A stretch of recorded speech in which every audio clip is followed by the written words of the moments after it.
ऐं अम्मा फ़ातिमा रज़ियल्लाहु ताला अन्हा चवणु लॻी, या रसूल अल्लाह, ए बाबा, इन्हनि औरतुनि खे जेको जहन्नम में अज़ाब पियो थिए, इन जो असुलु सबबु कहिड़ो हुयो?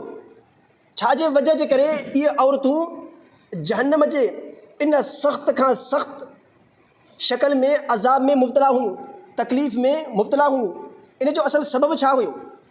नबी करीम सल्लल्लाहु अलैहि वसल्लम जन फरमायो त पहिरीं जेका औरत जंहिंखे मूं ॾिठो पंहिंजे वारनि जे ज़रिए सां, वारनि जे बल जेका लटकियल हुई जहन्नम में, इन वजह जे करे जो इहा औरत बग़ैर पर्दे जे पंहिंजा वार खोले करे पंहिंजे वारनि में फैशन इख़्तियार करे इन तरीक़े सां पंहिंजे घरां ॿाहिरि निकिरे पई ऐं गैर महरम मर्दनि जे अॻियां उहा औरत अचे पई जो उन जा वार खुलियल, मथो खुलियल, बेपर्दा थी करे, ख़ुशबू लॻाए करे, इन वजह जे करे इन औरत जे मथां इहो अज़ाब नाज़िल थियो जो पंहिंजे वारनि जे ज़रिए सां जहन्नम में लटकियल हुई। ऐं उनजो जेको दिमाग़ ईअं पियो बड़के जीअं देगिड़ीअ में माण्हू पाणी या ॿी का शइ बड़काईंदो आहे। हाणे ॾिसो, हिन वक़्तु असां पंहिंजे मुआशिरे में ॾिसूं, ईअं आहे या कोन्हे? केतिरे क़दुरु यानी बेपर्दगी आहे। हज़ारनि में हिकु औरत छा शरई तरीक़े सां 100% जेका औरत बापर्दा रहे, शरई पर्दो करे, लखनि में बि हिकिड़ी औरत न मिलंदी बमुश्किल। हिन वक़्तु जेका असांजी हालत ऐं कैफ़ियत आहे, असांजी बेदीनी जी वजह जे करे असांजो अहिड़ो माहौल थी वियो आहे, असांजो अहिड़ो मुआशिरो थी वियो आहे जो जंहिंजा ज़िम्मेदार असां पाण आहियूं।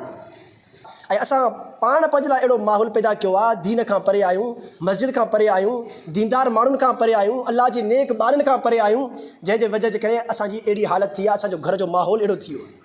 क़ुरान मजीद में अल्लाह रब्बुल इज़्ज़त छा थो फरमाए? या अय्युहल्लज़ीना आमनू कू अनफुसकुम व अहलीकुम नारा। अल्लाह रब्बुल इज़्ज़त फरमाए थो, ए ईमान वारो, पाण खे जहन्नम जे बाहि खां बचायो, उन बाहि खां जंहिंजा टांडा पत्थर ऐं इंसान हूंदा। केरु? पत्थर ऐं इंसान उन जा टांडा हूंदा। टांडो हिकु त पाण सड़ंदो आहे, ॿिए खे बि साड़ींदो आहे न। अहिड़े तरीक़े सां इंसान पाण बि सड़ंदो ऐं ॿियनि खे बि साड़ींदो पंहिंजे ज़रिए सां। अल्लाह रब्बुल इज़्ज़त फरमाए थो, पाण खे बि इन बाहि खां बचायो ऐं पंहिंजे अहलो अयाल खे बि बचायो। त असांजी ज़िम्मेदारी आहे त हिकु त असां पाण पंहिंजे अंदरि दीन पैदा कयूं, दीनी माहौल पंहिंजे लाइ पैदा कयूं ऐं पंहिंजे घर में बि अहिड़ो माहौल पैदा कयूं ताकी असां बि इन जहन्नम जे बाहि खां बची सघूं ऐं असांजा जेको असांजो अहलो अयाल, घर वारा आहिनि, ॿार बच्चा, उहे बि जहन्नम जे इन बाहि खां बची सघनि। इहा असांजी ज़िम्मेदारी आहे। त पहिरीं औरत ज़बान जे न पंहिंजे वारनि जे ज़रिए सां जहन्नम जे बाहि में लटकियल, ऐं ॿी औरत साईं फरमायो, ॿी औरत पंहिंजी ज़बान जे बल, पंहिंजे ज़बान जे ज़रिए सां लटकियल हुई। छो त हिकु ॿी रिवायत में नबी करीम सल्लल्लाहु अलैहि वसल्लम ने फरमायो त मां जहन्नम में ॾिठो त ज़्यादातर औरतूं हुयूं, ज़्यादातर मर्दनि जे बजाए औरतूं हुयूं। ऐं इन जा असबाब साईं जन बयानु फरमाया। सन फरमायो त हिकु त औरतुनि में अल्लाह जी इताअत फरमान बरदारी घटि हूंदी अथव, ऐं ॿिए नंबर ते औरतुनि में रसूलुल्लाह सल्लल्लाहु अलैहि वसल्लम जी बि इताअत ऐं फरमान बरदारी घटि हूंदी आहे। ऐं टे नंबर ते साईं जन फरमायो त पंहिंजे मुड़ुस जी फरमान बरदारी बि औरतुनि में घटि हूंदी आहे। ऐं चौथे नंबर ते नबी करीम सल्लल्लाहु अलैहि वसल्लम जन फरमायो त औरतुनि में इहा ख़ामी हूंदी आहे, इहा कमी कोताही बि हूंदी आहे जो औरतूं पाण खे हार सिंगारे करे, ख़ुशबू लॻाए करे, लशपश थी करे घर खां ॿाहिरि गैर महरम मर्दनि जे अॻियां अचण खे पसंदि कंदियूं आहिनि, बेपर्दा थी करे निकिरण खे पसंदि कंदियूं आहिनि। इन वजह जे करे मां ॾिठो त जहन्नम में औरतूं घणियूं हुयूं।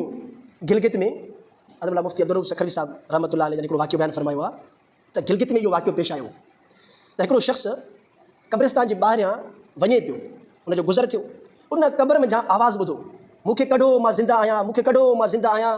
हिन शख़्स सोचियो त शायदि मूंखे वहम थी पियो आहे, यकीनी ॻाल्हि आहे, मूंखे वहम थी पियो आहे, ईअं मुंहिंजे कननि में इहो आवाज़ु थो अचे। त बार बार हिन आवाज़ु ॿुधो, वञी करे हिन ॻोठ वारनि खे इतला कयो त भई अहिड़े क़िस्म जो आवाज़ु ॿुधां थो, सिर्फ़ु मां थो ॿुधां, अचो तव्हां बि ॿुधो था नथा ॿुधो। ॻोठ वारा आया, उन्हनि बि अहिड़े क़िस्म जो आवाज़ु ॿुधो। त उनखां बाद दिलि में ख़्यालु पैदा थियो त भई हाणे अहले इल्म खां पुछां क्यों, जेको मस्जिद जो पेश इमाम आहे उनखां मालूमात वठिजे त हिन जी हक़ीक़त छा आहे। हाणे आवाज़ु अचे थो क़ब्र मां, सभिनी खे ॿुधण में अचे थो, हाणे क़ब्र खोटण जी इजाज़त आहे या कोन्हे। दिलि मसइलो पुछा कयो, हिननि खे मालूमात मिली त भई अगरि तव्हांखे 100% इहो यकीन आहे त क़ब्र मां इहो आवाज़ु अचे थो त तव्हां इन क़ब्र खे खोटे सघो था।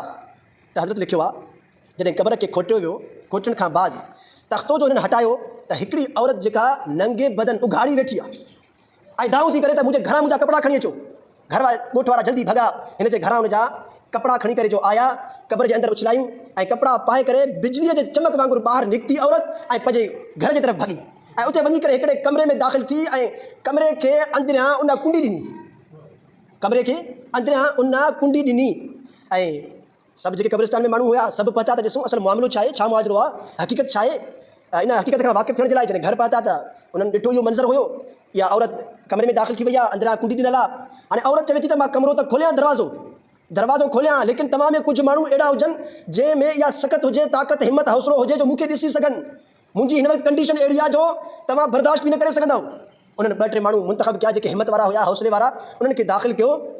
अचे थो त जॾहिं इहा औरत सभिनि खां अॻ में पंहिंजो मथो ज़ाहिर कई, मथो जो ज़ाहिर कई त हिकिड़ो वार बि कोन्हे, मथे ते खल बि कोन्हे ऐं चवणु लॻी त इहो अज़ाब मूंखे इन वजह जे करे मिलियो त मां नंगे सर मथो उघाड़े ॿाहिरि मां निकिरंदी हुयमि, मां बग़ैर पर्दे जे ॿाहिरि निकिरंदी हुयमि, जंहिं वजह जे करे मुंहिंजी इहा हालत थी आहे जो मलाइकनि फ़रिश्तनि मुंहिंजे मथे जे हिक हिक वार खे पटियो आहे, जंहिंजे पटियण सां मुंहिंजो जेको मथे जो जेको खल आहे उहा खल बि ॿाहिरि निकिरी आई आहे। त हाणे मथे ते सिर्फ़ु खोपड़ी आहे, हॾी आहे, बसि न खल आहे न वार आहिनि।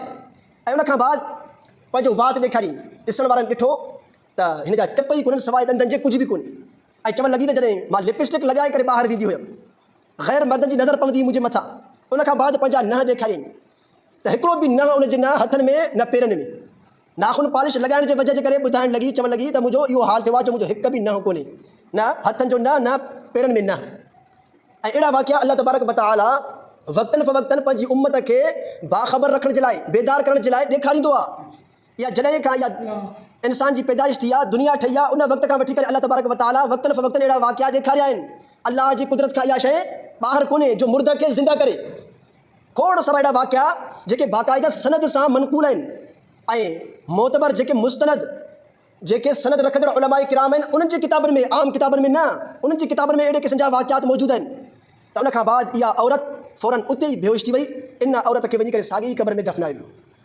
हाणे ॿी औरत जंहिंखे पंहिंजी ज़बान जे बल साईं जन ॾिठो जहन्नम में लटकियल आहे, छाजे वजह जे करे त ज़बान दराज़ हुई। इहा औरत ख़ासि करे औरतुनि में इहा शइ आहे न, ज़बान जूं तेज़ हूंदियूं आहिनि, इन जे करे मशहूरु आहे न, ॻाल्हाइण में औरत खे मर्द कॾहिं बि न पुॼे। इहा ॻाल्हि हक़ीक़त बि अथव। औरतूं जेके न जॾहिं ॻाल्हाइण ते अचनि न, उन्हनि खां मर्द कॾहिं बि ज़ोर न थींदव।